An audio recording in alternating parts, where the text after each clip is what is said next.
With the headphones again. Here we go. Welcome to Hurry Up and Wait LA. Big applause. Alright, let me introduce our host, Veronica Roy. Big applause. And Jorge-Luis Bayo. Hola. Let's get this started. Good. I cannot do that with those headphones. It's freaky. But now you know. Did you feel like you were in a tunnel or something? What happened? And I can't because I can't hear anything except my own voice. That's and then weird. the muffled sounds of clapping. It's a dark place. Right? It's very odd when you hear your own voice. No, I could swear as an actor, I can watch video of myself, but I always want to mute it. I just want to mute it. I just if I have to hear myself, one more time. Yeah. No, it's because I'll keep one because I keep sound right, but it's basically I hear you here in my head, but you're right there. So, and I'm always crazy. I'm always kind of lunatic-y. That's not a word, but who cares? Is that because you were born on the island? No, there's no delay. But here, just put this on. Oh, yes. And talk. All right, everyone, start talking. And, and then try to focus on me while you talk. That is it. It's so trippy. And I hear myself. Inception. Veronica. Legit, Meta. the voices are coming. Bit of butter. So I'm trying to do the intro. This is why I stay on my pills. Yeah. But, all right, so welcome to the podcast. Yeah. Let's catch up. Well, how has your week been, guys? Ronnie, what's been going on with you? So I joined a kickball team. Oh, that is a thing that actually exists in Los Angeles. Yeah. So in Venice on Wednesday nights, I play with a bunch of adults wearing camp T-shirts, and we go full out, like with the kicks and the bases. And I bought cleats, bright pink. Ooh. I was committed to the purchase. We won last night. I had the winning kick. Thank you.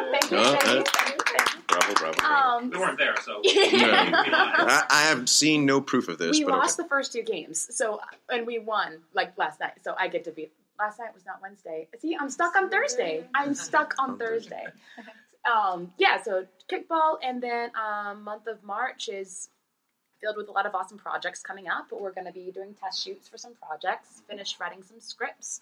A film I was in, actually, with one of my friends, Derek, who's currently in the audience, starred in, and produced a film. Very cool. Snap it up. We have been selected as a semi-finalist for the Best Picture for the Los Angeles Independent Film Festival. What? So that's a red carpet thing, an excuse to go shopping next month. So, right? So that is my life right now. Whoa. Oh. What'd you buy, though? What did I buy? Yeah. Okay. So who are you wearing? Who am I wearing? Who are you wearing? Yes. So they broke it down via attire as an after 5 semi-formal. I'm like, that's a thing? So I had to Google, what does that even mean? After 5 semi-formal, right? Okay. And so I ended up doing, she's like, after 5, isn't that? Not 449. Every time something happens? No. 501. Well, I ended up buying this really sleek dress, and it has a slit up the leg with Jessica Rabbit leg showing, and there's a little bit of a peekaboo cut, right, to show my 2-pack. Mm-hmm. Because getting the bottom 4, that's the struggle. But the 2, I am on that. And I got it from Express because I had a $50 gift card since Christmas. Ooh. So I dropped that shit real fast. Wait. So what's this event for? Oh, this one is for the NAACP Theater Awards. Okay, so let me get this straight. For the blackest event in town, you went to the whitest store. It was free. I only paid $18 for the jewelry, but the dress was free. all the Wakanda, the Afrofuturism, you chose the whitest. Didn't get yourself a dashiki or something? Come on. We're 3 minutes in. Give her a break. Exactly. Thank you. They got free stuff from designers who wanted to be they're going to be advertisement for me. I will make you a thing. You wear it and go. I'm not Lupita yet. So when I get to be Lupita status, I will then wear Afro-futuristic to everything. You should have just gone up to the clerk at Express and been like, yo, don't you know who I am? Don't you know who I think I am? Don't you know who I know I will be? Mm-hmm. What? Wakanda forever. Wakanda forever. All right. How about you, Jorge? My week's been pretty good. Actually, we're wrapping up a cycle on scene study right now. My scene study class here at Scott Sedita's. So we're going into our 7th week, and which is taping day. Taping Exciting. day. Yeah, we take those 7 weeks and really dive into character and story and break it down. And then Landis is my DP, and we turn this entire room into a sound stage, and we record it on some pretty bomb-ass equipment. So that's pretty cool. Auditions have started to pick up. I have an audition story from today that a lot of people might be able to relate to. Gotta tell it. Yeah, I gotta tell it. So, got an audition earlier this week for a new pilot for a role that I was like, meh, not so much me, right? But then I read the script and I was like, oh, I should really be going out for one of these other two people. Next day, my manager calls me and he's like, oh, by the way, they think you would be good for one of these other two people, so you decide which one you want to go in on. And I was like, Cool. No problem. So, I do my diligence as an actor. I get, I set up time to work with somebody on it. I have a coach that I work on. Yes, the coach has a coach, just like the shrink's got a shrink, right? Doctor's got a doctor. So I got a coach that I work with. Spent the money to do that. I spent some money to get my hair did, because I wanted to look nice. Because it was looking a little Juan Epstein for a little bit. Cheap. Yeah, a little more like what's that character from The Simpsons? That Sideshow Bob-ish. I woke up the other morning looking a little Sideshow Bob. I'm not going to do it because it's going to feel insulting. No. I'll own it. But I was dropping the money on all of that, right? And then you and I ran it this morning via FaceTime. I highly recommend, if you can't get together with a friend, run it via FaceTime. Not just using her, running it via FaceTime. What time was that? God. What time was that? 6:52 a.m. No, it was not 6:52 a.m. The request went out? No, the request went out last night at like 9 o'clock, and then you text me at like midnight when I was already asleep, like a normal human being. Like an old person. No, like a person who wants to get up early and succeed. Yeah, for those of you that are getting to know us, Veronica's believing waking up before 10 a.m. Yeah. Do not call Veronica before 10 a.m. Forget all of you. Before she's had her coffee, or you may be in trouble. That's okay. Once they let me out to start talking, I'll be on your side. She's like, I'm already on Instagram defending you. Everything they're saying is not true. Hashtag fake news. That's amazing. All right, to wrap the story up real quick, though. So I ran it with you. I have a problem getting out of my parking lot because some guy parked his truck behind me and locked his keys in it when he was not supposed to. And I'm like, so now I'm under stress trying to get to this audition. I finally make my way over there. There's 3 people ahead of me. One of them's a friend of mine. We hug it out. They go in, 1, 2, 3. They do their thing. I'm like, I'm next. And then they have me proceed to wait for like another 15, 20 minutes as they come back out into the waiting room and start making phone calls for other people and other appointments. And I'm like on the precipice. I'm like, it's like prom night and I'm like ready to go, and just like prom night, I went in and it was over in about 45 seconds because I went in, did my audition and she says to me, great work, just like prom night. And that was it. And I walked away. And I was like, no adjustment, no play, no tete-a-tete, no nothing. I've been working on this fucking thing for 4 days. I spent money on this bitch. I spent my time on this shit, and you're not. What the hell? Like your prom date. Like my prom date. Exactly. Like my prom date. And wait a minute. Was she your prom date? Was it a woman? Was it she? And may have been. Maybe she thought I was her prom date. Oh. You know how that happens sometimes too. That's what it was. Identities. So, it was just like actor blue balls is what it was. Like I'm sure I hope. Investment. Yeah. The payoff. Investment payoff. And I'm sure that all of you can relate to that in some way, shape, form, or fashion, right? So I was just sharing that to let you know that you're not alone. It happens to all of us at every level. So that was all the women in the room were like, "Yep, we all know that very well." Yeah, very. You don't even know. Yeah. Oh man. How about you, Landis? Me? Oh God. Okay, so let me move this out of my ear. So no, I may go through a situation that you're going through. I'm going in for a pilot on Monday, and I am playing a leader of a sex cult. I buy that. Oh, well, that's typecasting. Yeah, that's but no, I'm just borrowing from your real life. So I'm not the cop. No, I'm not the criminal? No, I'm the sex cult leader. Okay. Yeah, well, yeah. Search history. It's all Shakespearean dialogue in that sense. And I have a 2-page monologue. And they call this a co-star that's going to lead into a regular. So they want to test everyone. And I know it's one of those they're testing everyone because it's any ethnicity. So they're probably doing everyone. But it's the one thing where I'm doing in a long time that I'm not nervous because I'm usually that goofy. And I like sex, so.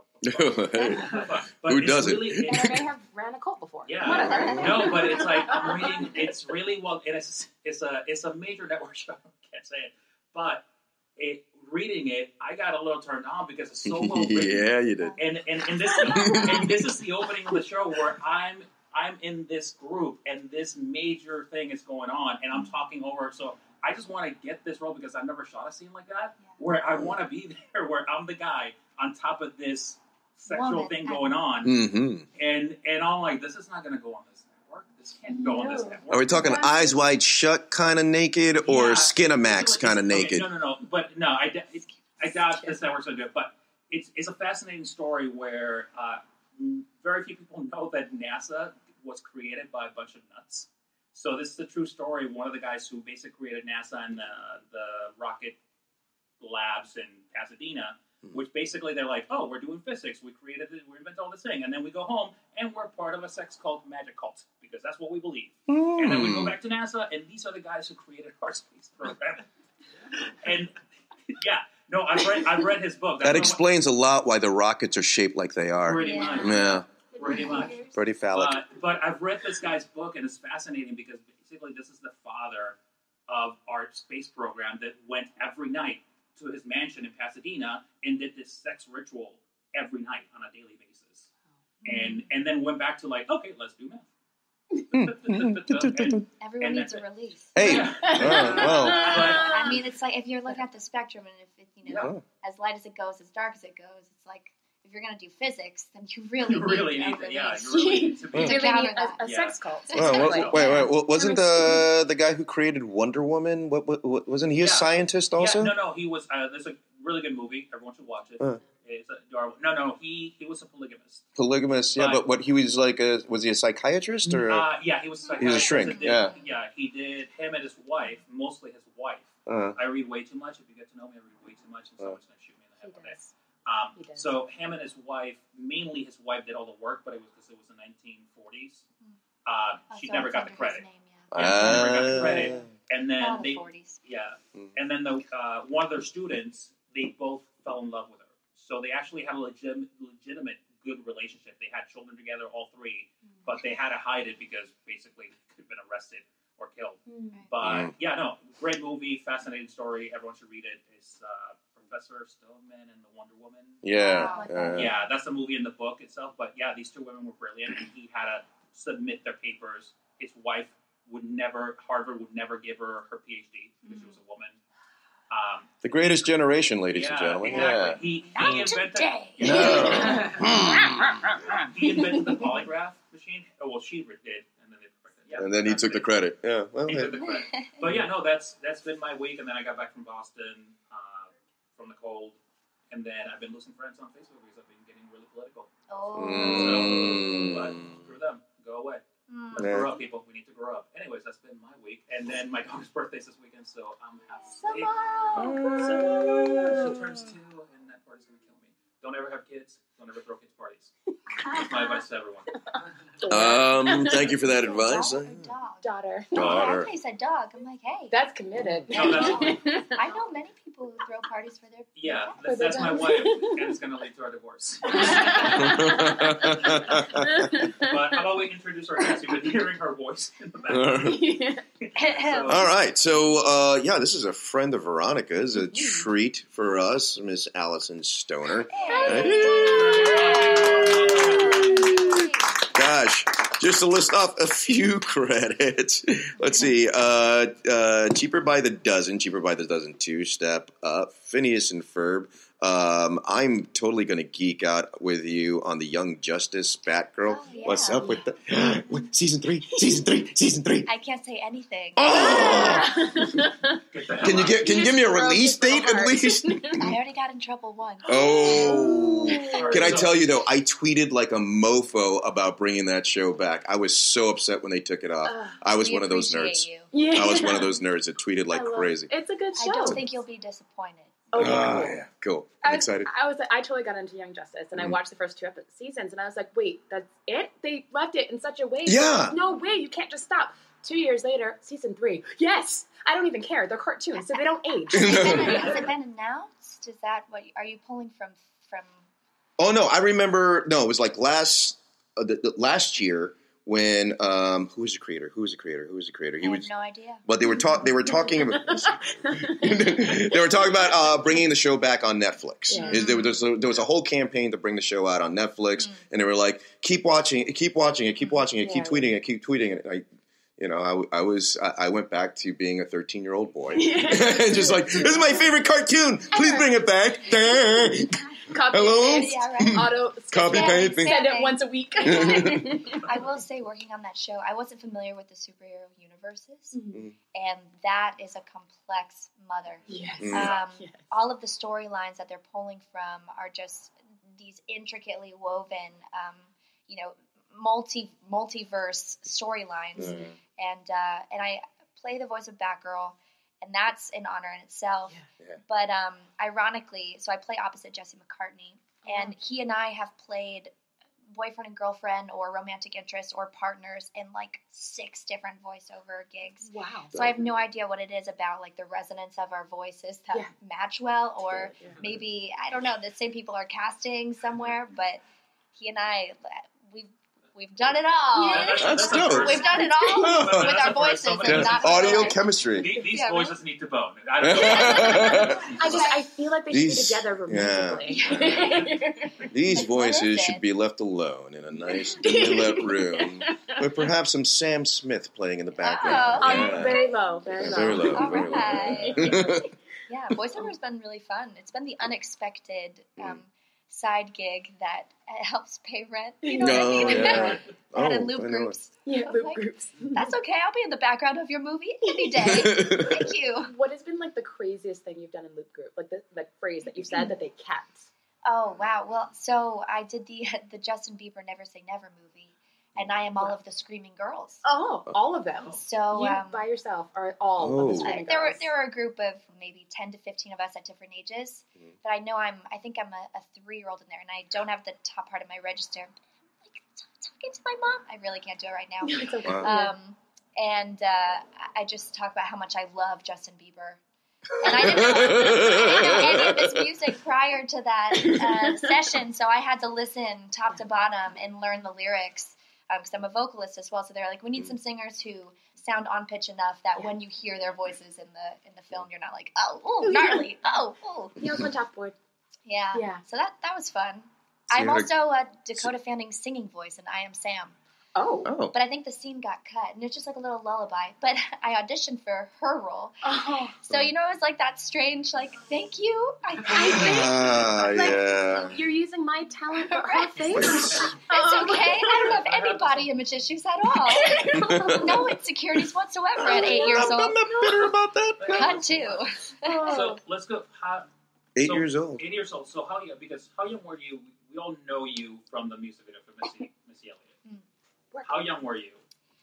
I started dancing at 3. Okay. I went to IMTA convention around 7. Moved out to LA. From where? 7.5. From Ohio. Okay. And I think I had beginner's luck. It happens that way, and then it's real dry season right after. And I worked with Missy around 8 years old. Simultaneously started working on Disney Channel, doing a lot of stuff in the Miley Cyrus, Demi Lovato generation. Yeah.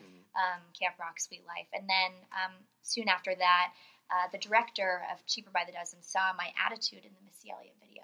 And I auditioned for 4 different roles, 4 different kids in the dozen before they had me go for Sarah Baker, who was supposed to be 16, and I was a pipsqueak but my attitude convinced them that I could handle it. Nice. So yeah, and then they wrote in a dancing scene in Cheaper One, and because you can dance. You're really good at it. I mean, I appreciate it, but like, stick to the story. Like, this girl loves sports, and she is not a dancer. And so I remember looking. They said, "Why don't you just freestyle? Just bust a couple moves in the hallway." And I said, "Sean." No, like, that doesn't make sense. And I remember my mother being like, "Alyson, don't say no to the director." But that, honestly, I look back now, and there was another instance on a separate project where I went up to the director at like 9 or 10 years old and asked him about the shot he was setting up. And I said, that shot's not going to work. What? My mother, again, was like, "What are you doing?" And I promise you, it was not in any kind of connotation that was like, "I'm no more than you." But I was looking at the logistics of where, the DP was lining up the frame and everything, and come to find out that the shot didn't work.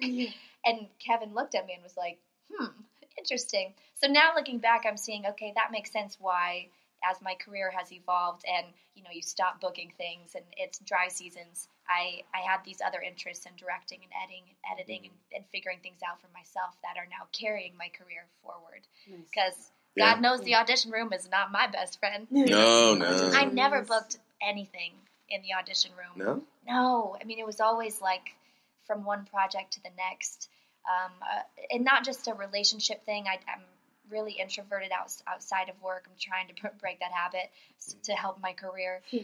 Hence the podcast. Yeah, right. That's why I'm here. Thank you, Alyson. I am hireable. Let me threaten her.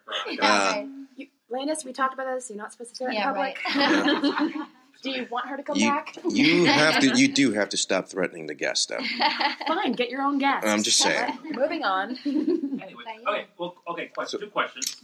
One, did your parents know what the Missy Elliott song was when you heard it? Nope. Okay, good. Were you cool with me? Was it your choice, or is it something you kind of decided to do, or how did it affect you being a kid? You started very young. Yeah, the trauma is real. I started performing at a young age, mostly because I think my parents wanted to drop off all of the kids in one place and not 12. And my oldest sister was already dancing. How many in your family? There are 8 of us. Just kidding. There's 2 sisters, but it Oh, felt like Art imitates life. Cheaper by the dozen. Right? Yeah. That's why I was right for the role. I was like, 8 is enough over here. Yeah, seriously. So I started performing, and again, it was beginner's luck more than anything. I booked a pilot that ended up having to, be reshot or something. It kept us out here longer, and at that point, it was causing a ton of strain on my family. My parents were already divorced, but my mother was remarried, and we were deciding, first and foremost, how do we afford to live in Los Angeles? Right. On an Ohio budget, middle class Ohio budget. And did you stay at the Oakwoods when you first moved out? Oh, you bet. You know it. No, that's a spot. Yep. That's a spot. It is. Mm-hmm. It's scary. Yeah. I don't know what's in those carpets. You know what I mean? I played poker one of them. Yeah. Failure. I wouldn't want. Yeah. Grief. So much grief. Dead dreams. Imagine taking a black light to one of those rooms. I just no. Living there. Yeah. So we eventually relocated. I was in 8 different schools before 8th grade, and I didn't have any normal socialization. I felt the most comfortable in rooms with suits. I didn't know how to talk to kids my own age, and I just developed the hyper perfectionism of a workhorse. I was a machine, and the term child star is one to be feared, but it is something that I kind of have to deal with. And while you're in the moment, everything is groovy. Everything's working in your favor in some way, shape, and form, especially with Disney Channel. That being associated with all of these franchises that are like billion-dollar franchises. You're flying around the world. Your face is plastered on lunch boxes and stuff like that, which, by the way, I didn't get paid for. Anyways. Woohoo! That's a whole other interview. All right, then. But where the hell was the lawyer on that one? Disney is so great for so many reasons, Yeah. and that's not one of them. So you have, this dichotomy of, like, being at your highest high at 10 years old, and yet no, self-development, no psychological maturation, and you're dealing with intense situations and expectations. I remember at 13, I got to model for a Nike Just Industrial campaign, but I was such a perfectionist at that point. I started working out 9 hours a day. At 13? At 13, I developed a severe eating disorder, but I was still the same size as everyone around me. So everything is so hyper skewed that you are, it's so backwards. And yet, I didn't touch drugs, I didn't touch alcohol, I didn't touch any of that. I was sort of the chosen one of the group that tried to keep her head on straight, and still the damage is done. Just went the other direction. Yeah, I mean, extreme is extreme. Yeah. Is that from the pressure from the studio, or from just? Yeah, I think it was so. Or the media. Some of it was brought on me. The media, is insane. When you're developing, whether you're a girl or a boy, and your body's changing, and yet you're posing in front of these cameras, and they're going, "Can you just suck in a little bit more? Just suck in a little bit more." Mind you, that happened when I was 87 pounds. Really extreme conditions. Suck in your rib cage. What are you sucking in? Right. Suck on the rib cage. Break It's a couple. It's so odd. And and then you start. I remember auditioning for Overweight Best Friend, and I was a size 0. What? What? Oh yeah, for an ABC Family show, they sent me out, and I looked at my agent and was like, "What are you do? What are we trying to do here?" Yeah. Because I truly wanted always to represent an authentic, a real person from the Midwest, and yet nothing about my life was normal. And I also remember, I graduated in different shows how many times, I've been to how many different ceremonies, none are my own. Yeah.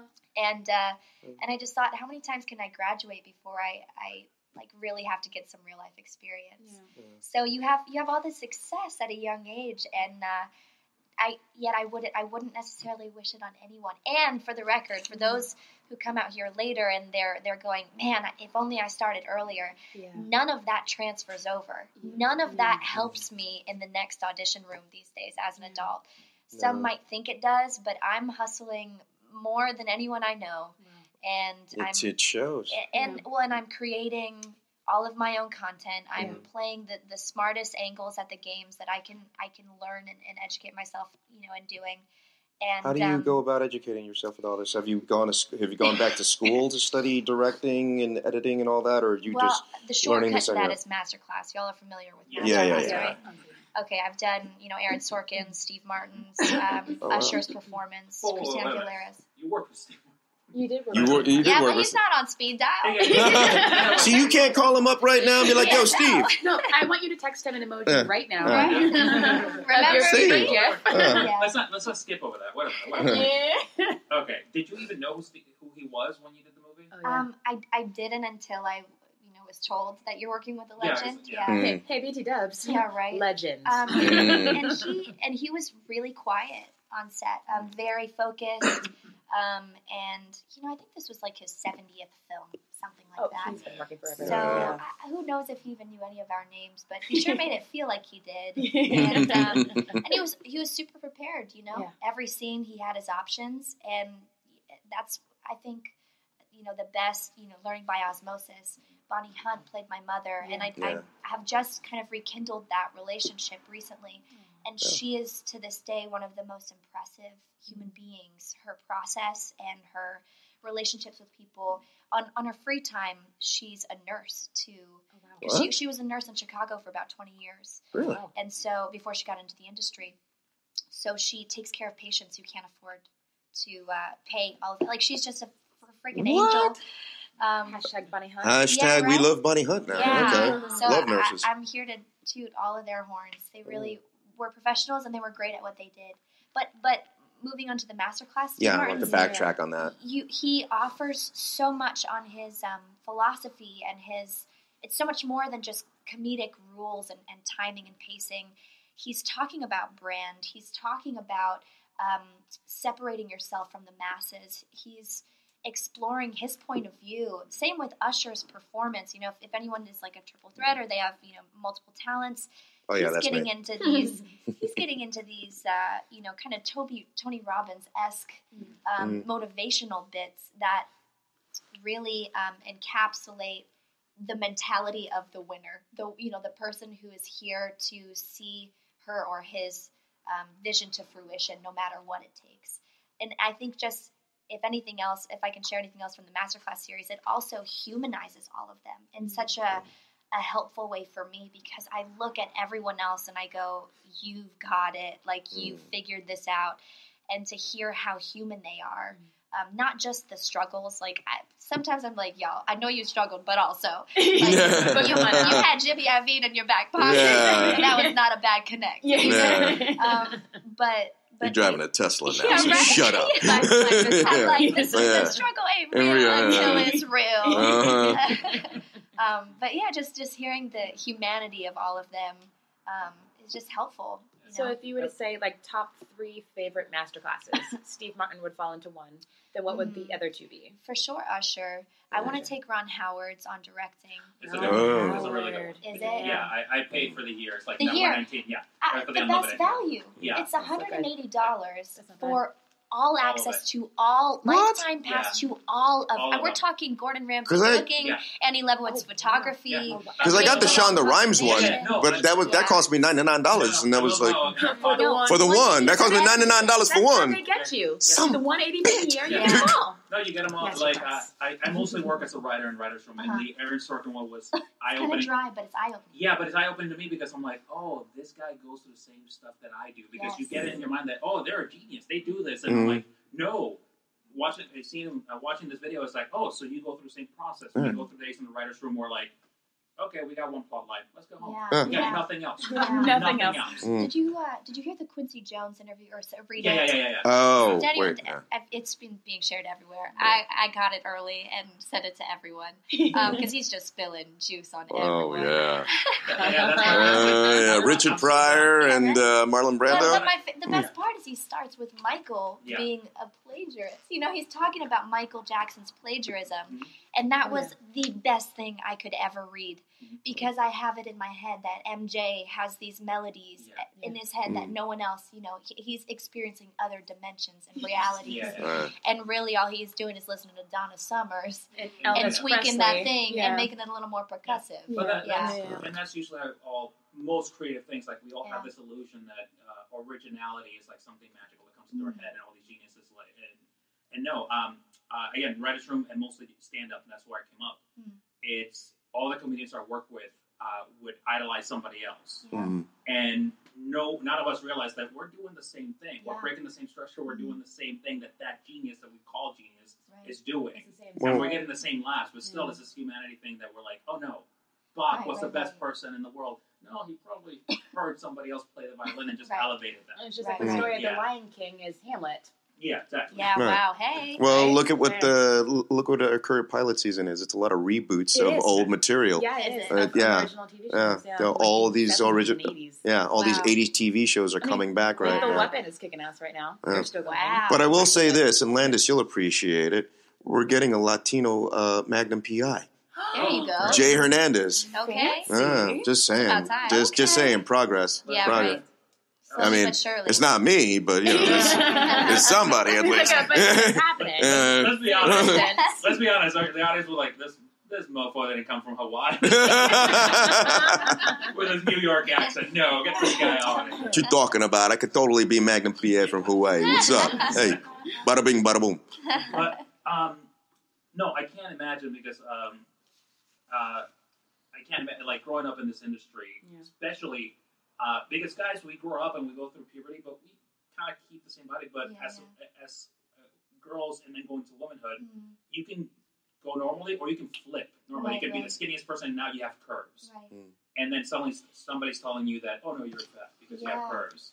And rotund was the descriptor. Rotund? Wait. As in, that was for the character? Or rotund for the character that you went to audition for? Yeah. Rotund? At 86 pounds? Yeah. But wait a minute. See, because it's my understanding that the breakdown is for the agents so that they know who to submit. I know. You were Not rotund. Even close. Not even. You're 86 pounds now. Come on. And that's including your clothes. So how did you work past that? Yeah. How did you? I mean, lots of therapy. Rehab. No, No, really, I feel very comfortable sharing. I remember asking my team and my family for help many times, and I think they thought maybe it was a cry for attention, and it was an extreme need for a lot of assistance. But I begged for an opportunity before I turned 18 and would have to go into an adult facility to get into a rehab type of place. And I said, I was trying to self-heal since age 13, reading all of the self-improvement books, because I didn't really have any figure that was looking out for me. I was my own parent as well as protector in the industry. And so I wasn't able to do it myself. So I convinced, my family to let me go. I spent 40 days on bed rest and plugged with Ensure and like 9,000 calories a day. Got some meat on my bones and was surrounded by people who knew nothing about the industry. And what a blessing, like what a really important, terribly frightening experience to be on bed rest. And I wasn't permitted to stand because with, eating disorders and exercise addictions, we're looking for every way to burn more calories. And we know that standing burns twice as many as sitting. We know all the technicalities. So we would get called by that explains by my the fat therapist. ass. I sit a lot. I sit a lot. That just explains my fat ass right now. So I love to sit down. I sit at home. I sit in bed when I'm about to lay down. You saw my new lazy boy chair, right? I'm just, Relax. it They is. use that brand well. Specifically. I don't know, but I walk and stand all the time, and I'm not losing anyway. But within that time frame, I got to do a lot of identity work that many people don't have to do until they're 30, 40, 50. And I asked myself, do I want to do this? Do I want to be a part of an industry that I'm dying to be in it? Quite literally, my organs are shutting down. How obvious can you make it? And no one in my team, my family, they were concerned, of course. I'm not going to downplay that, but there was still work to be done. And until the work was done, the self-care didn't come in. So that was, the huge wake-up call that needed to happen years prior. And since then, it's been a very slow and steady learning curve of returning to self-care. But I'm so machine programmed that it's amazing what a free day to a former child star feels like. It can feel like hell. You're like, what am I worth? Where's my value? But again, like I said, I continually pursued that self-developmental side because I saw the alternative. I saw all of my peers going to different kinds of rehab and different kinds of ordeals. And what a stormy personality type. It's so narcissistic. It's so it's just so unhealthy and imbalanced. And I'd like to say I'm healthier than I literally came from urgent care tonight. But besides that, you're a trooper. Round of applause. Give it to her. No, you're bringing back my old demons. I'm like rewarded for non-self-care. Okay. Just kidding. Take it back. Take the applause back. Well, no, it's just amazing that you had the foresight at 13 years old to actually demand that for yourself, because so many other child stars at 13 years old, I mean, they've just crashed and burned. I was terrified. Also, like, you came up at a horrible time in the early 2000s where, like, because you're even, let's say, just what's the Disney movie? Camp Rock. Yeah, Camp Rock. Like, everyone in that cast has had, like, the early 2000s, it was all child stars and actors went through issues. Like, the industry, still a little better, but it was really horrible. Really bad, So you came up with that in that moment. Which surrounded by it. Yeah, it's a miracle that you realized that you needed. What kind of books were you reading? Because I'm just saying, those must have helped. Writing your own. Like, as I like, this will be little Deepak Chopra. You should. Funded my own projects. Demi Lovato, Britney Spears, pretty much her entire cast of Camp Rock, all the Disney kids from every Disney show. A couple of Power Rangers kids, too, that are all messed up. And after going through all that, I know you mentioned, is it worth being in an industry where that pulls that out of people. What made you decide, you know what? Yes, I do want to go, but I'm going to like attack it from like a different. Yeah, that's the whole thing, and it gives me chills because it really, or maybe I'm just under the weather. And the AC is on. Yeah, and the AC is effective. Soaking wet with your hat. Yes. It's all about the reapproach, and I got to a point. Are you allowed to cuss on this? Oh, absolutely. I'm pretty sure we've said Absolutely. Yes. That's my Disney background, being like, what's PC? Right. You can make the peace sign forward, but you can't do it back because that's FU in UK. What? Like, we were hyper-controlled. Working at Disney, they said that you have to now I know. 2 fingers and not one because that's rude. Yeah. So many rules, so many rule errors. Go fucking nuts. All right. I got to the best place, which is the fuck it place. Mm-hmm. I gave up. I quit. I quit everything that I had been doing because none of that was bringing fruit that was actually even not just on a health level, but I wasn't growing in my career. It was how many lateral moves can you make? How long can you plateau? Yeah. Right. How many Lifetime films can you do? That was my, you know? Yeah, that was going to be my question because look, in your early career, it's pretty much like, oh, she dances, let's make her dance. She gets her dancing monkey and everything. Yeah. You know, in every Disney show that you did, it's like, oh, she can dance. Let's make her dance. dance. Let's make her dance. Keep her by the desert. Let's make her dance. Yeah, she's studying to be a neuroscientist in this, but I feel like she probably took ballet at a young age. Dancing scene. Dancing in the shower. Dancing when she gets ready. Dance, monkey, dance. Dance in Yeah. the morning. Yeah. I quit, and I took 9 months off to regroup and also try and go to school. That was at 18, and then cut to 21, 22, 23. I forget when it was again, but I quit again because I made some music. I got to go on this YouTuber tour, and that was scary. The personality types of most digital influencers are just so vastly different from someone who studies a craft. I used to work with Freddie Wong and a lot of those people. So yeah, it's a crowd. It's a special crowd.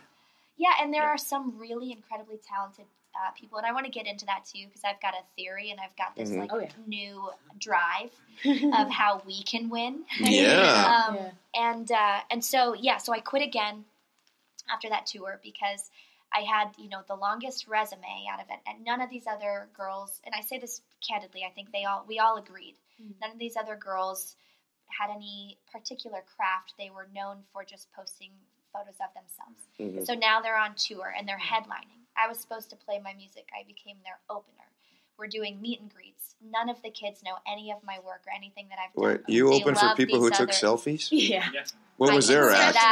Accurately, yes. Professional selfie takers. Wow. And that's their own vibe, and they can do that. But it was so humbling. And actually, no, beyond humbling, it was so, I was so ashamed and embarrassed that after all this work, after these years, this effort, my career had amounted to being a nobody all over again. And a nobody to the demographic who used to celebrate something that I did, or who I thought would appreciate that I'm singing and dancing my butt off on stage when that's really not what they were looking for. So I quit again, and I just said, like, this is not worth it. I started studying all the algorithms of digital. I started learning, okay, well, how are people winning? Because now I can't even get an interview with an agent. I can't go. I've got more than 50 films under my belt. And I'm sharing that not to brag, but like put this into perspective. I have 50 films under my belt, and I cannot get an agent. What gives? And that's at this time in your life or current day? Currently, I do not have an agent or manager. Holy wow. Currently, all of my last jobs I have secured for myself. I promise you there is a way for us to win, and it's not relying on a lot of the people we wish we could rely on. And maybe once you have that proper team, but I think there's a huge period and phase of defining for yourself what the vision is and figuring out that brand. As much of a game as it feels, it's also a chance for us to really specify what our narrative is, what our values are, what our niche is, all of that. Start making your own content or finding ways to create and cultivate the relationships that you need to, because I promise you, I built my YouTube channel up to, I think it's close to 40 million views now. Wow. And it's purely by studying and executing in the most strategic manner I can find out. There is no, like, I'm not supported by any team. I'm just now, a couple years into this, finding the right team members who are believing in me. But I can't tell, I was with Paradigm for I don't know how long, and I'm sharing candidly because we're all in the industry. I thought they were the next level up for me from my childhood agency, and I got there, and my agent went on leave right after pregnancy leave, right after I signed, and then after that I was there several years. I didn't even know who my agent was. Didn't know their name. Wow. But I was young enough that I had no idea. Like, what do you expect? Should you be able to call them and talk about things? Yeah. No line of communication, no nothing. No relationship. And my managers, yes, they helped send me on the same damn audition over and over again, but they didn't have a vision for growth. Yeah. No one has a vision for growth unless you put it in their face in a way that's digestible in one phrase. Yeah. And so I set out on this mission of like, well, what the fuck am I? Who am I in this industry? And I spent my whole life trying to be a chameleon because that's what they want from us. When really the people who are winning are going, nope, this is me in one sentence, and I'm going to do this, and I'm going to run with it, and then we can expand later. And so it's been this narrowing, getting hyper focused on the target, and then just running at it with the new approach of fuck you, fuck all of you, with a smile on. Yeah, right. But in such a good way. The drive is not from this unhealthy. Like, it's a more exciting place. It's a rebirth, like a phoenix rising from the ashes. It's risky in a good way. My identity is not wrapped in it. I feel the most free I've ever felt. You can choose to say yes and no. Yes, yeah. And like I said, I don't have an agent or manager right now. I hope maybe in the next year. But if I go to William Morris, the time that I've walked in, the last 2 times they've gone, we don't know what to do with you. And I'm like, well, if you would just make one choice, I would kill it. Like, we would all show up and we'd do it. Like, throw me a bone. No one's throwing nobody bones. No bones.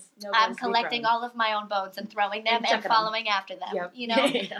But now 'tis the season. Yeah. And that's what I'm just going to go on this soapbox about digital. We're pulling it out of the closet. Please. Yeah, right. Please, teach us. So my theory here is that we in the traditional world tend to be very stubborn toward socials. It's just frustrating. It seems so fickle and shallow. We hate that we have to talk about how many followers we have. And it's not for anyone. Generationally speaking, like the older you are, the better chances you don't have to deal with it. Yeah. It's good to still have a clear brand online that's viewable. And casting is, now that I'm on that side helping castings, they are looking at your Instagram more than they are your reel. I'm working on that right now.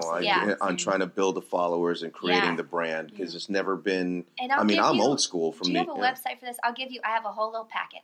I started teaching seminars to actors on this because I want us to win. I really want us to win. Tell us what it is. We're writing it down. Yeah, right. Don't tell her right. Whisper it into my ear. Cover the mics. Cover the mics. So you have us over here, and we're like, we want to work, yet where's the work? And then you've got influencers who, I'm not going to knock all of them, but many of them don't possess the wherewithal, the ethic, the understanding of what they're getting themselves into, but they have the job opportunities, right? So in the middle somewhere is this small group of us who are going to rise by saying, we're going to take the formulas of what's working from them, we're going to couple it with the craft, and we're going to define and create our own path where we now create the leverage so the companies are coming to us. We not only have the value to help sell projects, but we're now dictating what people want to see because our audiences are locked in. We're defining that. And it is a give and take, and it's consumerism. It's where this all commercial. So we're still selling stuff. There's still formulas, but more than ever, I now know the music that I'm putting out is it's what I've built with my fan base, quote unquote. And now I can go to companies and say, I have 40 million views under my belt, self-created, no money, no nothing, no bot ads, no robot followers. all from collaboration with other influencers who don't know what they're doing, but it's okay because I'll just take your audience. We'll figure it out. It's all right. We'll make a thing. You have me on your show. We'll do tag me. We'll you tag me, I'll tag you. We're all good. Yeah. Okay. Case in point. So, when you get to a certain number of followers, you have organic loss as in addition to growth, right? Every day, if I'm not posting, I'm losing followers. Yeah. I accept that. Yeah. It's ridiculous, but it's true. Yeah. So, my goal was to reach 1 million followers, which sounds so just like ridiculous, but I set that goal on purpose because I knew if I said, if you have to reach this in this amount of time, you're going to skip all of the small attempts and you're going to go for the smartest ones. Yeah. So that's another strategy I've been using is like define goals that are uncomfortably outside, not so far that you quit before you start, but that you are forced to find the best method in the soonest amount of time possible. So I started collaborating. I sent DMs. Like, this is not me. I'm an introvert. I hate, and the culture of digital is very like, hey, what's up? Like, I'm just going to send you a message and then we'll collaborate. Whereas we in the traditional world are like, no, we must go through our agent and we must go through casting and no, it'd be must so have an bad. appointment. Yeah, must be so formal. Fuck that shit. Ain't nobody got time for that. No, nobody does. Like I said, I'm like, look, I'm as a female pop singer, I'm 24. I'm on the end of the range of when you can break. They're 17 when they like to grab them. Yeah, but they're super auto-tuned too. Yeah, but that doesn't make a difference. If I'm trying to get somewhere by a certain time, 24, I'm right on the edge of being. There are strategies collaborating with each other. You don't need a large audience because if I'm collaborating with any of you in this room, we all know different people, and it's the searchability factor. It's it's using the right thumbnail where when it comes up on the explore page for people, you've got the clickability factor, and it's not just, a naked girl and that's why you click. You find ways that, I promise you, I'll send you this list. I have, I'm breaking it down as I'm learning it because I want us to win. Yes, please. And not everyone is going to need to do social media as a daily thing, but there are ways to optimize your brand, and I'm leaning toward. The more I learn, the more I'm willing to embrace my stereotype and get as specific as possible, because I'm convinced that I'm being hired for myself now more than anything. Yeah, it's the Jen Aniston syndrome. Who does she play in movies? She plays herself. Yeah, absolutely. And so, casting doesn't want to see people who can transform. It doesn't matter how long I stayed out there trying to stay in character. Within the first 30 seconds if I'm the essence of what you're looking for. And I can woo you and wow you, but you're still not going to give me this one. Yeah. And by the time you are going to give me that job, that's 3 years down the road of us building this casting relationship. So I need something in the meantime. And I think having things in the meantime is also so empowering. It's been a way for me to be like, I don't need anyone, but I know when I walk in this audition room, like I said, I might be the worst person at auditions ever. What do you think it's in your? Messes it up for you. Maybe not when I go in now. Like maybe I've evolved, but prior I was so in my head about what do you want from me the second I walk in this room? Do you want me to be myself? Do you want me to be in character? I never thought about it. I never took any acting classes, so that's also my error. I never took any classes where you're working with the camera to know, the director who's watching these tapes kind of wants to see what your close-up is going to look like. Never thought about it that way. So I think now with the education, I'll approach it differently, but for sure, not my strong suit. So you would say that the auditions you did as a kid have hardcore changed? It's a little bit of different auditioning as a kid and as an adult anyway, because as a kid you have a certain amount of freedom. Oh, and they're so forgiving. Yeah, right? they're very forgiving. They're encouraging. Yeah, you're so cute. Do it again. Yeah. You're like, when you're an adult, knock, knock. Hello? Were you? Oh, you were sleeping. No, it's cool. I'll read your lines too. It's all right. You're on your phone? Yeah. Oh, okay. It's cool. Hey. Yeah. So, you didn't like me from the moment that I walked in the door. I'm just going to walk right on out right now. Should I just go? I remind you of your ex? I'm just going to go. Yeah. But I think, for females, and I'm sure it's the same for male. It's the same for everyone.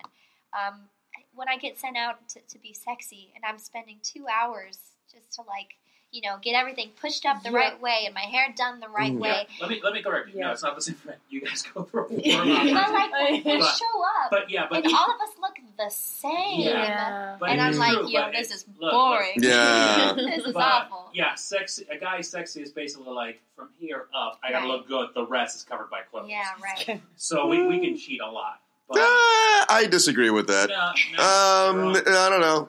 No, you're wrong. I totally disagree with that. With the stuff that I have to deal with when I go out. Yeah. But you like taking off your clothes. That's no. where it has to be. For the roles I know for the roles that I have to go out for. I mean, I have to. Dude, I've gotten phone calls from my. I'm not going to say who, but from my representation asking me if I should think about getting a nose job. Are you kidding me? I've been told to wear lifts. Yeah, I have to do my due diligence when I walk in the room as well. No, but if I'm having a breakout day, I keep makeup in my car. You're damn right I do. Yeah, it's real. I mean, it's the expectation, and now it seems like more than ever. The first call, back in my day, the first call on an audition was just to familiarize yourself with people. Yeah. And you knew your lines, but by no means did you have to give the Oscar-winning performance. And now the first call is like, it better be it. It better be the one. Yeah. Yeah, I'm like, what is this? What happened? What is this ridiculosity? That I don't know, that's word. That's probably not. But it feels like it because they send you the sides the night before, right? Yeah. Right. Like, hey, last minute audition tomorrow, 8 pages. Yeah. It's in Hebrew and it's in Hebrew and sign language, but they want you to do it with an Irish brogue. Yeah, right. So you can choose to either sleep or be off book for 8 pages. Right. So, and cover your bags. Also, make sure to read the entire 90-page script before you go in. So you understand. Totally. So you understand the story. But it's a really, really, really good one. It's going to be maybe almost a co-star that maybe almost doesn't take you anywhere else. Which will probably be cut before it airs. Yeah, right. And it's going to be starring Steve Buscemi and Sarah Paulson. So Steve Buscemi's reading for the same role. It's so silly. I'm going out for one of these.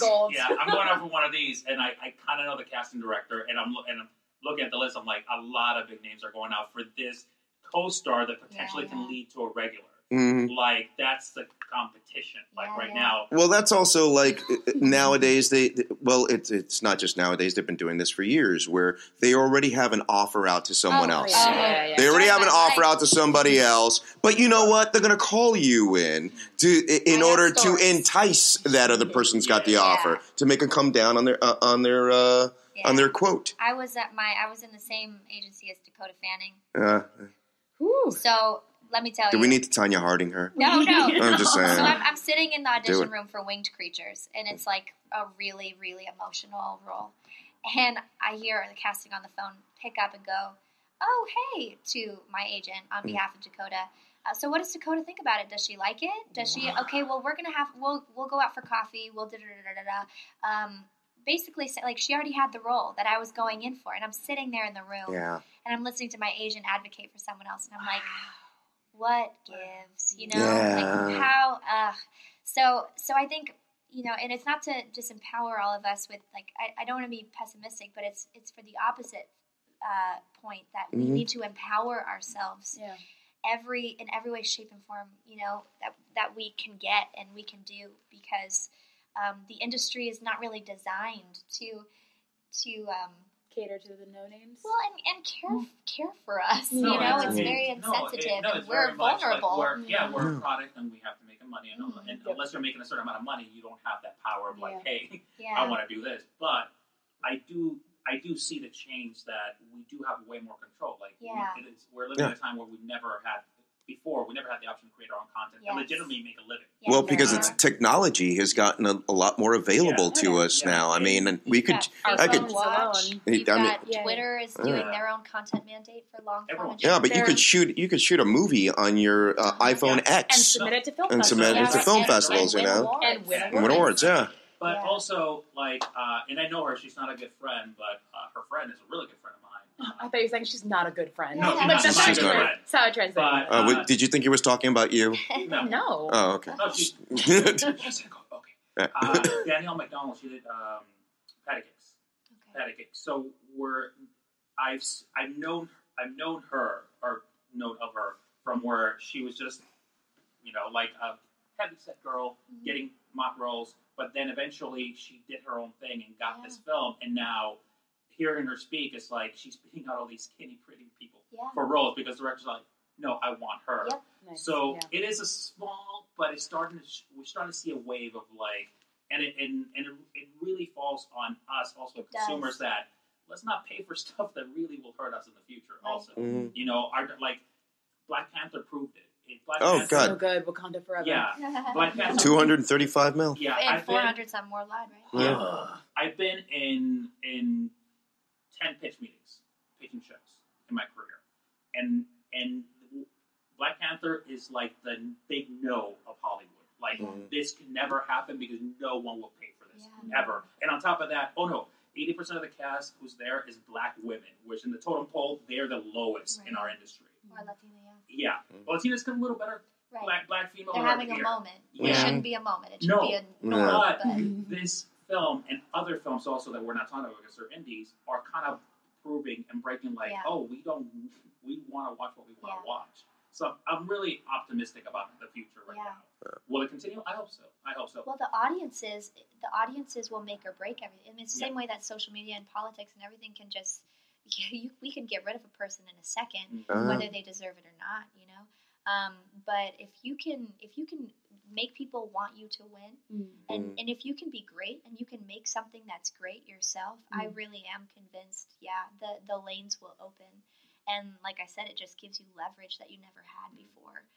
But I'm convinced that all of us in this room, the more we do this, the more we are shifting the industry into our hands, and we become the decision makers instead of the pawns on the chessboard. So can I find your episode of the masterclass on the subscription? Yeah. Oh yeah. Right. It's called the Keep Trying and Figure It the Fuck Out, Alyson. Alyson. Right. We all should. Well, but you're exactly the kind of guest that we love bringing in here, inspiring and motivating, and somebody who's actually like doing stuff. Who has had her rock bottom, I'm guessing, and has worked through it. Yeah. You've actually got a great quote. I was on your vlog. Stalking. I was stalking you a little bit on your vlog. What'd I say? What'd you say? The past 3 years, I've realized that my biggest obstacle to growth and expansion was not the industry or my competition, but myself. I've been waiting for the world to give me permission and opportunity. I thought my work would forever carve a path for me while I could remain shy and uninvolved, when really the responsibility and gift to participate in my story and dream was solely mine. I was like, that's heavy. That's good. That's a good quote. Who said that? I said that. You said that. Well, in moments of inspiration and clarity, you write those things. They have that profundity to them, and then later you revisit and you go, oh, that was just some wisdom passing through me. So I try to collect all those moments and write them down and share them as they come, because we all need them. I think more than ever now I spend more time listening to people I admire and their processes. I watch more clips of I don't watch many movies or shows. I watch all the interviews with and not the pop culture interviews, but the deeper cuts kind of thing. And ranging from entertainment to just anyone who's thriving in life. And you just start picking out the patterns of like, okay, everyone seems to agree on this. We all have our own nuances to it, but like there are definite do's and don'ts to making something work. And the more you just inundate yourself with that, even just the mental reprogramming that's necessary from my past beliefs of who I was. In one sense, I thought I was great because I was successful as a young kid, but in another sense, I was, hyper insecure. So just playing affirmation tapes. I use sleep hypnosis videos on YouTube that are targeted to stress, anxiety, healing, all these different things, releasing inner child, whatever. It's all these different therapeutic techniques. Ever try ayahuasca? Yeah, right? Different conversation. But no, whoever's listening, just in case. They're out to get me. But these tools are practical, and they honestly have helped to do some of the legwork for me when I felt like I can't. How much effort can I put into this before I'm burned out? Some of these tapes and just soaking in. You've really got to pour into yourself that creativity and trust that no one had all the answers to begin with. Just be a collector of information. Yeah. So do you take time for yourself, like take like a day or like a weekend to like do nothing and just have these? What is a moments? day off like for Alyson Stoner? She's like, that's hilarious. When I have one, I'll let you know.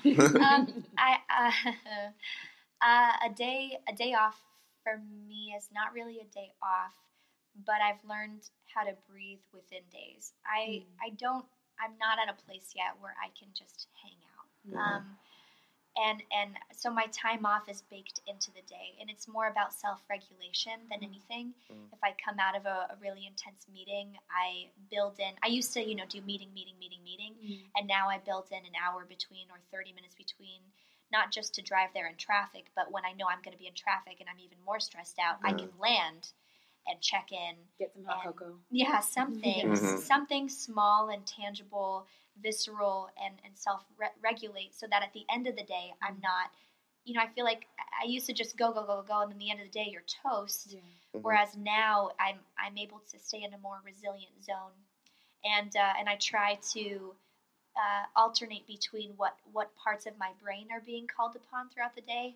So if I'm in a couple meetings here, or you segment it into days or into hours. So Monday is all business, Tuesday is all creative, whatever it is, but it's got to have the ebb and flow, and it's got to be your own rhythm. I have a large capacity for busyness. Yeah, and so understand that. What I need to do is to work smarter, not harder. Yeah. And so I try to eliminate as many things as I can on my calendar, or couple them up, and even delegate. I've started creating networks of friends that I used to, for my own releases, I'd be making my own thumbnails and artwork, and I'm learning Photoshop, and I don't know what I'm doing. I'm not an expert, Yeah. It doesn't look great. But everybody's got to start somewhere. Playing around. But now, I start there. Remind me again to tell you more things on the website. Just different apps and different things that are like Fiverr is a great one. Anyone will do freelance work for $5 for you. Wow. And I get graphic designers on there now, and that opens up free time. And it's that's. I'm just saying, because we need a new logo. I've tried that. Yes. We need a new logo. My logo is from someone on Fiverr. Really? Who, mind you, did Serena Williams' logo. Oh, all right. Wow. You're looking at top professionals all the way down to new people. $5. For $5. Okay. You can set your own quote on there, too. And We're not talking about children in a basement somewhere, right? No, in another country. It's a website. You make that logo. You make that logo now. It's free, citizens.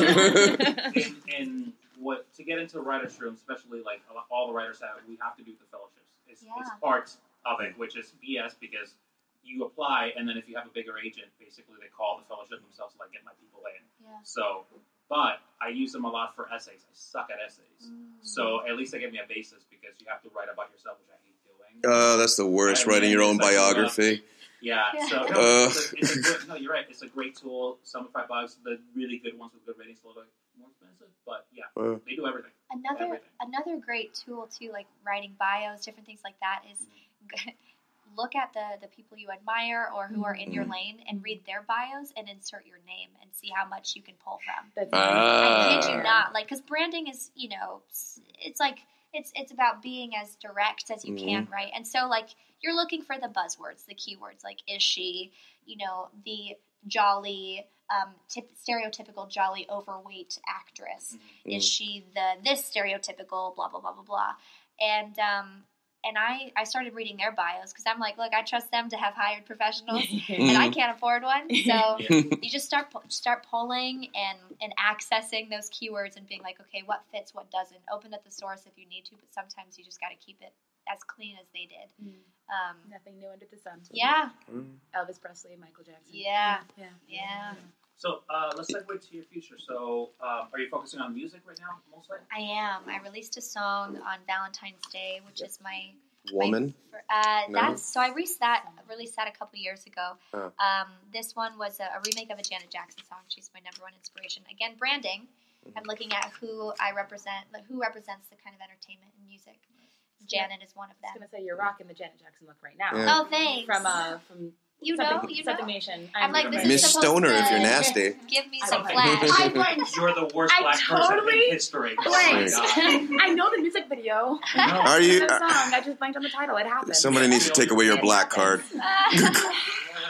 You only get 3. Only 3. You only get 3. Only 3. Yeah, I feel like you're probably on 1. They Yeah. need to be like laminated, Yeah. so you don't drop it in a puddle. But yeah, so music definitely, because I'm getting to tell my own stories. And now that I feel like I spent the last couple of years learning digital, and I've got a little bit of like all right, I get it. And now I want to sink my teeth into the next thing that I haven't figured out. And mostly because, like I said, it's empowering. And because I'm convinced that, like, the more I try to be a triple threat, the worse my career looks. Because, because I go from this and then this and then this, and no one knows what to do with me, ever. Consistency. There's no consistency. Everyone, I can't tell you how many interviews people are like, so we love your dancing. Oh, you're an actress? And then vice versa.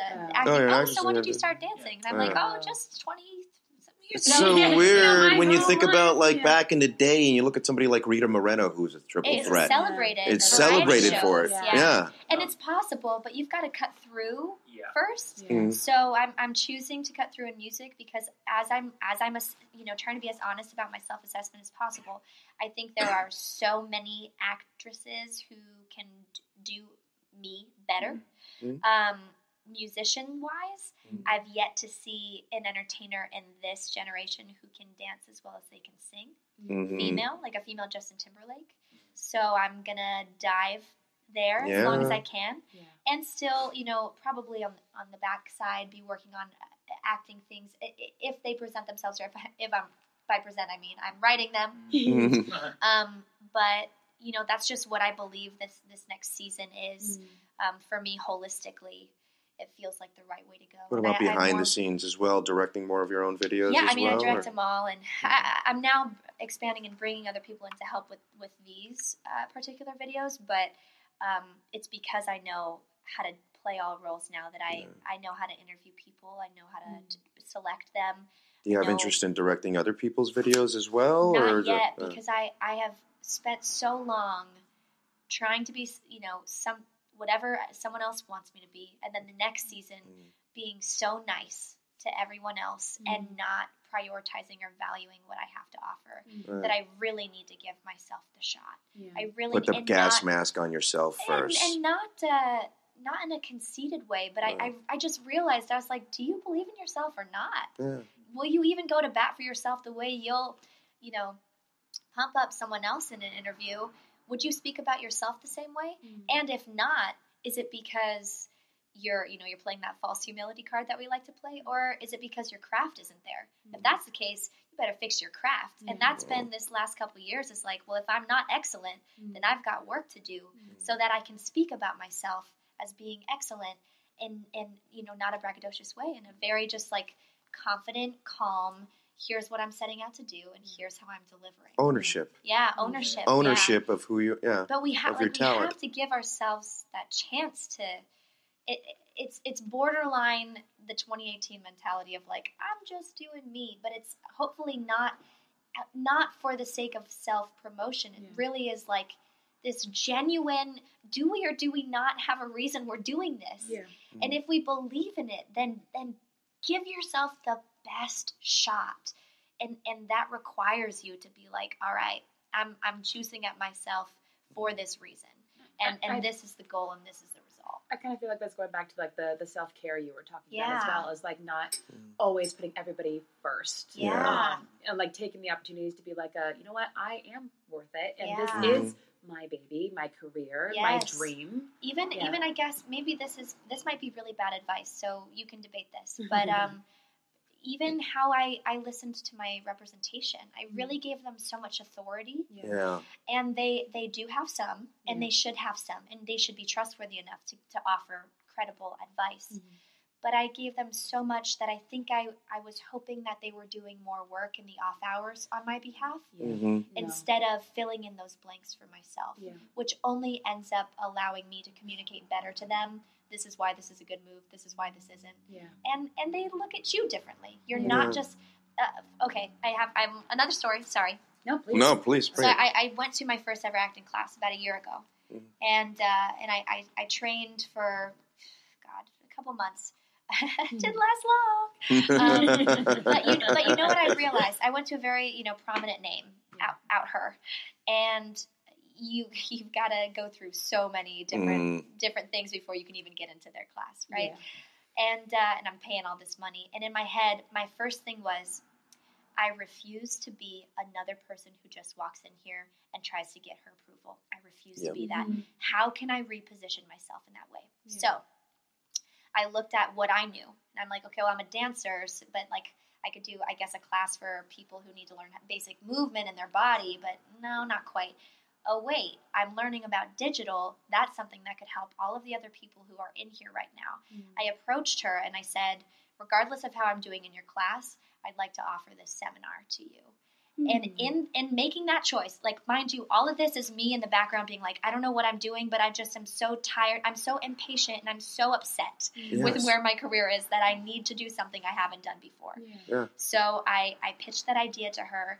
And from that rearranged, the value that I had in her class to where not only, am I on faculty there, but I'm now the person she'll pitch to that audition because there's a little bit of all right, you scratch, I scratch yours, you scratch mine.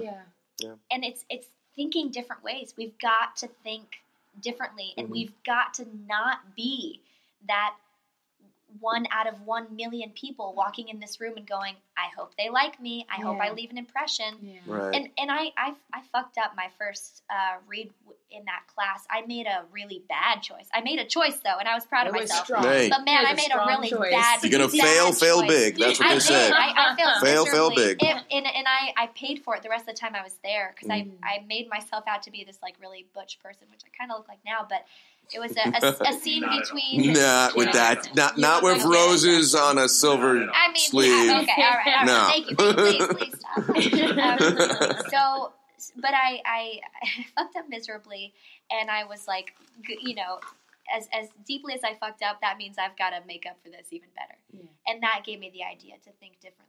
Yeah. And it really, that's why I think we all have to be like, we are not just one in a million. Like, we are 1 in a million, and we're not just one of the million. Yeah. Cool. All right.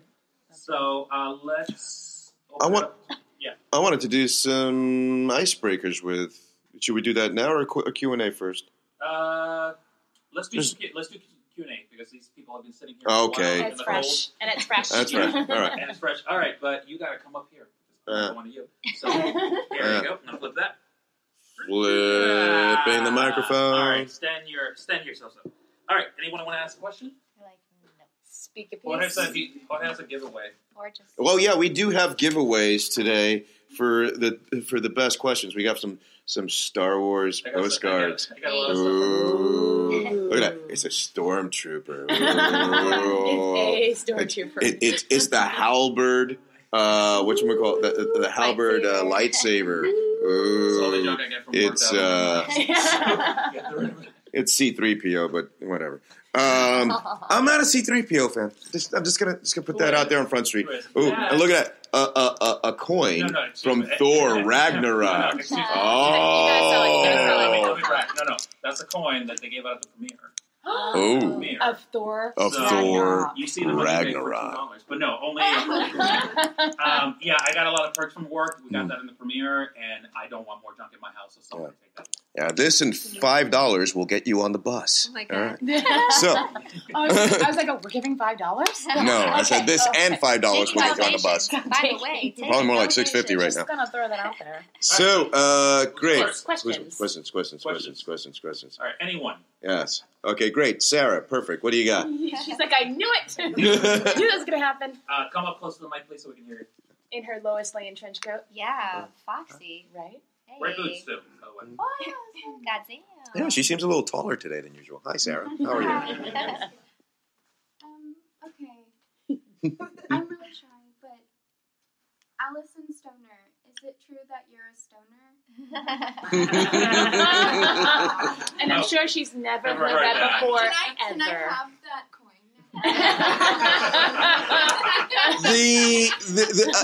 I should have said the gifts go to good questions. See, I give you guys a chance of like, hey guys, I got this cool stuff that I want in my house. You can keep it or you can give it away. You decided to give it away, so there you go. Yeah, I'm sure you get that all the time.